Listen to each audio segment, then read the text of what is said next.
একটা কথা বলার সময় বারবার ভেবে বলি যে কি বলবো, কোনো কথা যদি উল্টাপাল্টা হয়ে যায়, একটা ভুল বলে ফেললাম, কখন কোনটা ভুল মানুষের খারাপ লাগে, সবকিছু মেইনটেইন করতে আর হয়। আমাদের তো মনে করেন এই এতটুকু চুন পরিমাণের ভুল হইলে আপনারা ওইটা নিয়ে মানে অনেক কি করে ফেলে মানুষজন। এখন থাকে ভাই, এরা সোশ্যাল করবেই। মিডিয়াটা এরকম আসলে কিছু মানুষ করার নাই। ভিউজ এর জন্য পাগল, যে কে কাকে ছোট করে বা কে কাকে করে কিভাবে ভিউজ নিতে পারবে। আর নেগেটিভ জিনিসে ভিউজ বেশি, সো মানুষ নেগেটিভ জিনিসটাকে বেশি ফোকাস করে। ইনশাআল্লাহ আপনি তো দেখছেন যে আমরা সোশ্যাল মিডিয়া আজ পর্যন্ত কাউকে রিপ্লাই করতে দেখছেন, জীবনও করবো না। যার যত কিছু মন চায় করুক, ইনশাআল্লাহ কখনো কখনো প্রমিস করলাম কখনো আমি রিপ্লাই করবো না। কারণ আমাদের অনেক রকমের মানুষ দেখে, ছোট থেকে বড় সবাই দেখে, স্পেশালি ছোট যারা দেখে, আমি চাই তারা যাতে আমাদের থেকে খারাপ কোনো কিছু না শিখুক।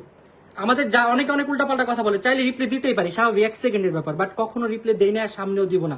যতদিন সোশ্যাল মিডিয়ায় আমি আসি, আমার ভিউস আছে, আমার নাম বেঁচে তাদের খেতে হবে, কিচ্ছু করার নাই।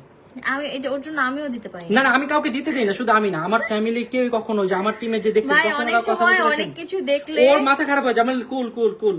কারণ আমি নেগেটিভ জিনিস মানে আগে ওরকম নিতেই পারতাম না, আর এখন মানে কিছু মানুষ আছে যে পিছনে পড়েই থাকে, পড়েই থাকবে, ওরা পিছনের মানুষই। তাই আমার যখন মাথা খারাপ হয়ে যায়, আমার আম্মু আব্বু বলে চুল চুপ চুপ চুপ, ঠিক হয়ে যাবে, ধৈর্য ধরো ধৈর্য ধরো, এই জন্য কখনো কোনো কিছু বলি না। আর চুপ হচ্ছে থাকি। হুটহাট কোনো জিনিস মানে অনেক রাগের মাথায় অনেক অনেক জিনিস বলে ফেলে, করে ফেলে, সো ওই জিনিসটাই আসলে ঠিক না। সো রাগ উঠতে আপনার অনেক কিছু মাথায় আসবে, অনেক কিছু করতে মন চাবে, বাট তখন নিজেকে কন্ট্রোল করাটা, এটা হচ্ছে সব থেকে বড় শক্তি আমার যতটুকু মনে হয়।